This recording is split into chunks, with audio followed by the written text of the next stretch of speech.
जय हिंद दोस्तों, एक बार फिर से आपका डिफेंस एग्जाम बाई एसके में स्वागत है। आज हमारा है इंट्रोडक्शन के बाद लेक्चर नंबर हमारा फर्स्ट है, जिसमें हमने बताया था मैकेनिज्म में हमारा जो पहला पार्ट चलेगा यूनिट एंड डायमेंशन का चलेगा। तो आज हम यूनिट एंड डायमेंशन को समझते हैं, पार्ट को लेकर चलते हैं। धीरे धीरे आपकी क्लास चलती रहेगी। अपने मित्रों के साथ शेयर करना ज़रूर ना भूलिएगा। तो चलिए देखते हैं। सबसे पहले हमारा क्लास जो चलता है मेजरमेंट में हमें समझना है चीज़ों को। मेजरमेंट को समझने के लिए हमें किन किन चीज़ों की आवश्यकता पड़ती है, क्या क्या हमें फैक्टर हमें याद रखने हैं, उन सारे फैक्टरों को हमें ध्यान रखना है। तो चलते हैं, स्टार्ट करते हैं। सबसे पहले हम देखते हैं मात्रक की आवश्यकता क्यों पड़ती है। सबसे पहला काम है मापन क्यों आवश्यकता है, ये चैप्टर किस लिए आया है, तो उसको समझते हैं। सबसे पहले मापन हमारे सीधी सी बात है, मापन के लिए हमें क्या होता है, चीज़ों को समझने के लिए है। जैसे क्या होता है डेली लाइफ में हम चीज़ों को बहुत सारी यूज करते हैं। जैसे अब देखते हैं, एक एग्जांपल लीजिएगा। जैसे कि हम देखते हैं हमारे घर वाले जो हमें सामान भेजते हैं लेने के लिए, जैसे बोल दिए कि जाइए बाबू मंडी में से 5 किलो आलू लेके आइए। अब 5 किलो आलू लेके जाएंगे आलू, तो अब देख रहे हैं मेजरमेंट के वहाँ पे आप यूज कर रहे हैं, लेकिन आपको चीज़ें पता नहीं हो या आप जानते हो तो आज सीख लीजिएगा मेजरमेंट किस तरह से आप डेली लाइफ में यूज करते हैं। जैसे आप कहें 5 किलो आलू लेने, कितना किलो, 5 किलो आलू लिए आप। अब देखिए, अब जैसे आलू लिए आप, अब देख रहे हैं यहाँ पे कितने चीज़ों को यूज किए हैं। एक आप संख्या है, एक इसका मात्रक है। इन्हीं संख्या और मात्रक के बीच में रिलेशन को समझने के लिए हम ये चैप्टर हमारा है मापन और मात्रक है। अब आपको समझ में आया होगा कि जो हम डेली लाइफ में चीज़ें यूज करते हैं उसी से रिलेटेड हमारा चैप्टर है। अब देखते हैं, जैसे ही हमारा इससे रिलेटेड हो गया, और देखते हैं एग्जाम्पल। जैसे हम लेते हैं 1 लीटर दूध ले लेते हैं हम, तो ये भी हमारा क्या है, डेली लाइफ में यूज है। तो देख रहे हैं इसमें भी एक संख्या है, एक मात्रक है। अब समझते हैं मात्रक और संख्या यहाँ पे किस लिए है। क्या हम एक को लेके एक को छोड़ दे, क्या कोई ज़रूरी है कि दोनों को साथ में ले। तो इसको समझिएगा थोड़ा सा, कि जब हम भी कभी भी बोलते हैं, जैसे आप जाते होंगे बाज़ार में, तो आप कभी नहीं कहते होंगे कि आलू को दे दीजिए, किलो में दे दीजिए। तो दुकानदार तुरंत आपसे सवाल पूछेगा कितना किलो, क्योंकि आपको मेजरमेंट में केवल बोल रहे हैं आलू दे दीजिए, किलो में दे दीजिए। वो तो दे देगा किलो में आलू, लेकिन वो आपसे सवाल करेगा कितना किलो चाहिए भाई। तो आप बताएंगे 5 किलो चाहिए, तो आप 5 बोलेंगे तो आपको 5 किलो देगा। 4 किलो चाहिए, 4 किलो देगा। अब देख रहे हैं जैसे दूध लेने जाएंगे, तो इसलिए इसके लिए इससे ये समझ में आता है कि जैसे ही अगर हम क्या बोलते हैं, नंबर को मिटा देंगे तब ये भी अधूरा है। अगर हम क्या क्यों नंबर बोल दें, जैसे हम बोल दें उससे कि हमें 5 किलो आलू और 5 आलू दे दे, तो गिन के 5 आलू दे देगा।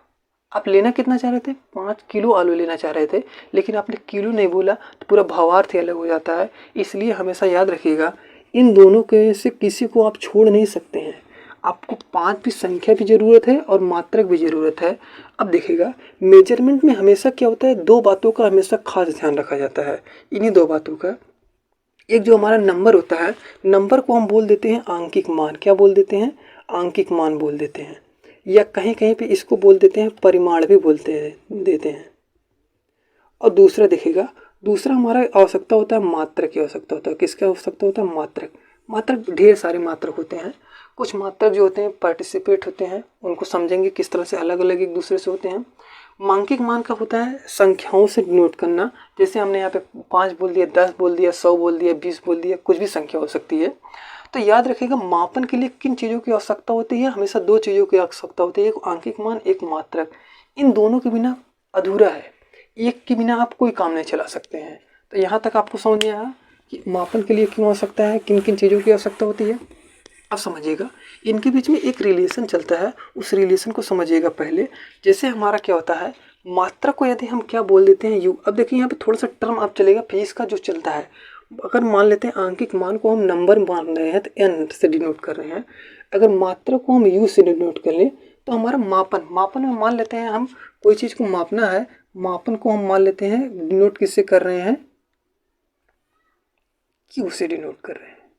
मापन में मान सकते हैं कोई चीज़ ले सकते हैं, आलू ले सकते हैं, लीटर, उस कोई भी चीज़ का मापन कर सकते हैं। अब इन तीनों के बीच में क्या होता है, एक रिलेशन चलता है, उस रिलेशन को बोलते हैं Q बराबर एन नहीं चलता है। क्या होता है, Q बराबर एन यू होता है। अब देखिएगा इसको मान लेंगे समीकरण। देखिए यहाँ से क्या होता है, डायरेक्ट कभी कभी क्वेश्चन पूछ लेता है कि जो हमारा मापन होता है ना, वो आंकिक मान और मात्रक दोनों के गुणनफल के समानुपाती होता है, दोनों के गुणनफल के समानुपाती होता है। तो पहला जो हमारा समीकरण निकल के आया है, अब तक तो आपको समझ में आ गया दोनों के मापन के लिए आवश्यकता क्या होता है, आंकिक मान और मात्रक। मापन के लिए किन किन चीज़ों की आवश्यकता होता है, आंकिक मान और मात्रक। तो मापन जो होता है, मान लेते हैं मापन को हम क्यू से डिनोट कर रहे हैं और परिमाण आंकिक मान को एन से और मात्रक को यू से। तो जो हमारा रिलेशन बनता है क्यू बराबर बनता है एन यू। क्यू बराबर कितना बनता है, एन यू। मापन जो होता है आंकिक मान और मात्रक के गुणनफल के क्या होता है, समानुपाती होता है। यहाँ तक समझ में आ गया। कभी कभी यहीं पे एग्जामिनर क्या होता है, थोड़ा सा आपको फिरकी लेने के लिए संबंध को थोड़ा सा चेंज कर देता है। कभी कभी एक देखेंगे, एक संबंध 1/a हो जाता है u। इसका मतलब थोड़ा समझिएगा, इसको थोड़ा सा समझते हैं, एग्जाम्पल समझते हैं। जैसे मान लेते हैं आप 1 किलो कोई चीज़ लेंगे या लेंगे 1000 ग्राम लेंगे, इतना ही तो कर सकते हैं। दोनों तो बराबर है क्योंकि 1 किलो में कितना होता है, 1000 ग्राम होता है। इसको समझिएगा। अब n को हम किससे दर्शाए हैं, नंबर से दर्शाए हैं, मतलब परिमाण है हमारा, आंकिक मान है। u क्या है हमारा, मात्रक है। अब देख रहे हैं, अगर मात्रक बढ़ेगा, मात्रक अगर बड़ा रहेगा तो आंकिक मान क्या रहेगा, कम रहेगा, संख्या कम रहेगी। जैसे इसको समझिएगा, यहाँ पे लिखा है 1, तो यहाँ पे क्या है, यहाँ पे मात्रक क्या है, बड़ा है, तो संख्या क्या है, कम है, केवल एक संख्या में काम चल जा रहा है। और वहीं पे दूसरी में देखेंगे 1000 लिखा है, 1000 का मतलब है नंबर की संख्या बन गई है, एक की जगह 1000 हो गया। लेकिन देख रहे हैं जो बड़ा था किलोग्राम से कितना हो गया है, ग्राम में हो गया है। तो इसका संबंध ये बताता है, अगर आंकिक मान बड़ा होगा तो हमारा क्या होगा, मात्रक क्या होगा, छोटा होगा। और आंकिक मान अगर छोटा होगा तो मात्रक क्या हो जाएगा, बड़ा हो जाएगा। और इसके बीच में यही रिलेशन चलता है, इंपॉर्टेंट है ये वाला। अब देखिएगा, इसके बीच में एक और रिलेशन चलता है कहीं कहीं पे, एक बोलते हैं n1 u1 बराबर होता है n2 u2 होता है। इसको भी लिख लीजिएगा क्योंकि पेपर में कभी कभी इसको डायरेक्ट ऑप्शन में पूछा गया है। कॉम्पिटिटिव एग्जाम में क्या है, इसको डायरेक्ट ऑप्शन में पूछा गया है। तो यहाँ तक इसको नोट कर लीजिएगा। और मापन की आवश्यकता में मात्रक जितने हमारे फैक्टर होते हैं, आपको आई होप समझ में आया होगा। इसके बाद हम दूसरे टॉपिक लेके चलते हैं, जो हमारा होता है उसको समझते हैं। यहाँ तक समझ आ गया आपको, नोट कर लीजिएगा। अब देखते हैं, आगे देखते हैं हम क्या होता है। इसके बाद हम देखते हैं चीज़ों को।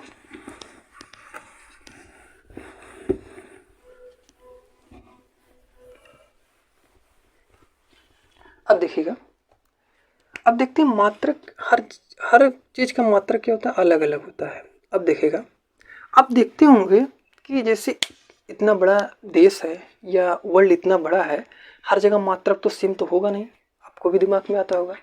जैसे क्या होता है, आपके गांव में देखे होंगे दादा लोग, या आपको देखते हैं जब खेतिया जब नापते हैं तो देखते हैं लठ, एक बड़ा सा बांस ऐसे ले लेंगे, जो कुछ उन लोग का पैमाना होता है फिक्स रहता है, उसी से नाप देते हैं खेतवा, जैसे बीघा हम नाप देते हैं ये। लेकिन टर्मों आपको जल्दी नहीं मिलता है फिजिक्सियम।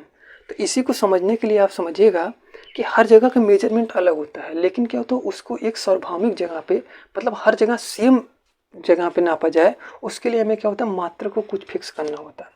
जैसे आप नहीं कह सकते कि यहाँ पे अगर भारत में क्या होता है, एक किलो को 1000 माना गया है, तो कोई अन्य देश क्या है 1 किलो को 500 ग्राम मान लेगा। ऐसा नहीं हो सकता है। हर जगह के लिए 1 किलो बराबर 1000 ग्राम हर जगह के लिए सेम है। चाहे आप भारत में नापिए, चाहे अदर किसी भी कंट्री में नापिए, हर जगह सेम ही रहेगा। तो इसके लिए हमें क्या होता है, कुछ मात्रकों को फिक्स किया गया है। इसमें से मात्रक को हम बोलते हैं, एक होता है हमारा मूल मात्रक। क्या होता है, मूल मात्रक। मूल मात्रक पॉइंट होता है जो क्या होता है, एक दूसरे से क्या होते हैं, स्वतंत्र होते हैं। पहला तो इसका पहचान जो होता है, एक दूसरे से स्वतंत्र होते हैं। अब देखिएगा, स्वतंत्र होंगे। अब देखते हैं मूल मात्रकों की जो संख्या होती है ना, मूल मात्रक जो होते हैं वो होते हैं 7 होते हैं। मूल मात्रक कितने होते हैं, मूल मात्रक 7 होते हैं। अब देखिएगा, मूल मात्रक है तो मूल मात्रक होंगे तो मूल राशि भी होगी। मूल राशि का मतलब होता है इसी से रिलेट रहेगा, ए रहेगा तो ए भी रहेगा साथ में। तो मूल मात्रक जो 7 होते हैं, उन 7 को हम क्या करते हैं, यहाँ पे एक बार समझते हैं, उसके बाद हम क्या करते हैं, देखते हैं चीज़ों को। जैसे हमारा क्या होता है कि जैसे हम कोई चीज़ है कि जैसे हम किलोग्राम वाली चीज़ को, हमेशा किलो वाली ग्राम चीज़ को किस में नापेंगे, नहीं, जैसे कि हमारा बोलते हैं द्रव्यमान। एक हमारा यहाँ पे चार्ट बना लीजिएगा, उस चार्ट से आप क्या है चीज़ों को लिख लीजिएगा, हमेशा के लिए याद हो जाए।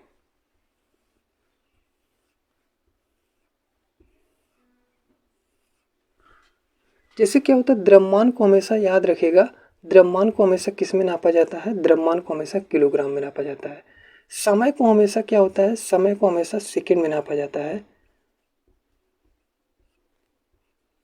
दूरी को हमेशा किस में नापा जाता है, मीटर में नापा जाता है। अभी आपको एक और दिमाग में आ रहा होगा, द्रव्यमान को हम क्या कहते हैं, ग्राम में नहीं नाप सकते, उसको भी अभी रखिएगा होल्ड करके, अभी हम बता रहे हैं किस तरह से। दूरी को हमेशा मीटर में नापा जाता है। ज्योति तीव्रता को हमेशा कैंडिला में नापा जाता है। ज्योति तीव्रता को किस में नापा जाता है, कैंडिला में नापा जाता है। ताप को हमेशा केल्विन में नापा जाता है। पदार्थ की मात्रा को हमेशा मोल में नापा जाता है। पदार्थ की मात्रा को किस में नापा जाता है, मोल में नापा जाता है। तो कितने हुए, 1 2 3 4 5 6। एक जो हमारा बचा होगा, कौन सा बचा है उसको देखिएगा। द्रव्यमान कौन सा हो गया हमारा, किलोग्राम में होगा। समय का हो गया सेकंड हो गया। दूरी का हमारा हो गया मीटर हो गया। ज्योति तीव्रता का हो गया कैंडिला हो गया। ताप का हो गया केल्विन हो गया। पदार्थ की मात्रा का मोल हो गया। एक जो हमारा धारा को किस में नापा जाता है, एम्पियर में नापा जाता है। किसको, विद्युत धारा को एम्पियर में नापा जाता है। किस में नापा जाता है, एम्पियर में नापा जाता है। तो नंबर याद रखिएगा, विद्युत धारा को किस में नापा जाता है, एम्पियर में नापा जाता है। द्रव्यमान को किलोग्राम में, समय को सेकंड में, दूरी को मीटर में, ज्योति तीव्रता को कैंडिला में, ताप को केल्विन में, पदार्थ की मात्रा को मोल में। ये इंपॉर्टेंट रखिएगा। अब देखिएगा, जो हम एक शब्द बोलते हैं एक दूसरे से स्वतंत्र होते हैं, तो कभी भी आप विद्युत धारा को लाकर मीटर में नहीं नाप सकते। विद्युत धारा का कोई लेना देना मीटर से नहीं है। इसीलिए बोलते हैं जो मूल राशियाँ होती हैं या मूल मात्रक होते हैं, वे क्या होते हैं, एक दूसरे से क्या होते हैं, स्वतंत्र होते हैं। तो जो द्रव्यमान होता है हमेशा किलोग्राम में ही नाप सकते हैं, या उसके छोटे फैक्टर में नाप सकते हैं। द्रव्यमान को ग्राम में भी नाप सकते हैं। वो क्या होता है ना, चेंजिंग करने का फार्मूला आता है। जब मात्रकों की पद्धति में हम आगे बताएंगे कल वाले में, तो हम क्या करेंगे, द्रव्यमान को किलोग्राम में किस तरह से चेंज किया जाता है, किलोग्राम से ग्राम में चेंज किया जाता है, मीट्रिक टन, इन सारी चीज़ों को आपको टर्नों को बताया जाएगा। तो पहले आप इतना याद रखिएगा, मूल मात्रकों को किस तरह से डिनोट किया जाता है। मूल मात्रक आपको याद होंगे। मूल मात्रक जैसे क्या होते हैं, हर चीज़ों को जरूरी नहीं कि द्रव्यमान वाली चीज़ हो गई इसमें हो गई। जैसे आप देखते हैं कुछ चीज़ें इस तरह से होती हैं, जैसे आप देखते हैं बोल देंगे गुरुजी अब चाल बताइए, चाल किस में नापा जाएगा, वेग किस में नापा जाएगा। इन चीज़ों को समझिएगा। जो चाल और वेग है ना, इस व्युत्पन्न मात्रक है। अब देखिएगा, जब हम मात्रक आपको बता रहे थे, एक मात्रक तो हमने मूल मात्रक बताया था, एक मात्रक याद रखिएगा व्युत्पन्न मात्रक भी होते हैं। कौन सा मात्रक होता है, व्युत्पन्न मात्रक होता है। कौन सा मात्रक होता है, व्युत्पन्न मात्रक होता है। पहला मात्रक हमने आपको कौन बताया, मूल मात्रक बताया। मूल मात्रक के साथ मूल राशि होती है, यहाँ पे कर लीजिएगा मूल राशि।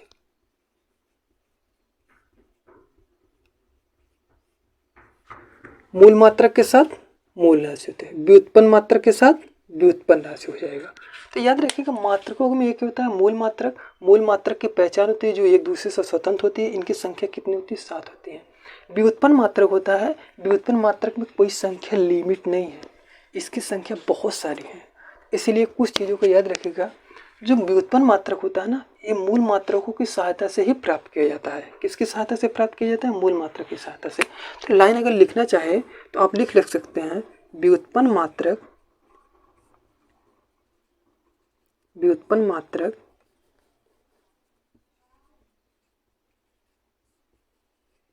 मूल मात्रकों की सहायता से प्राप्त होता है। मूल मात्रकों की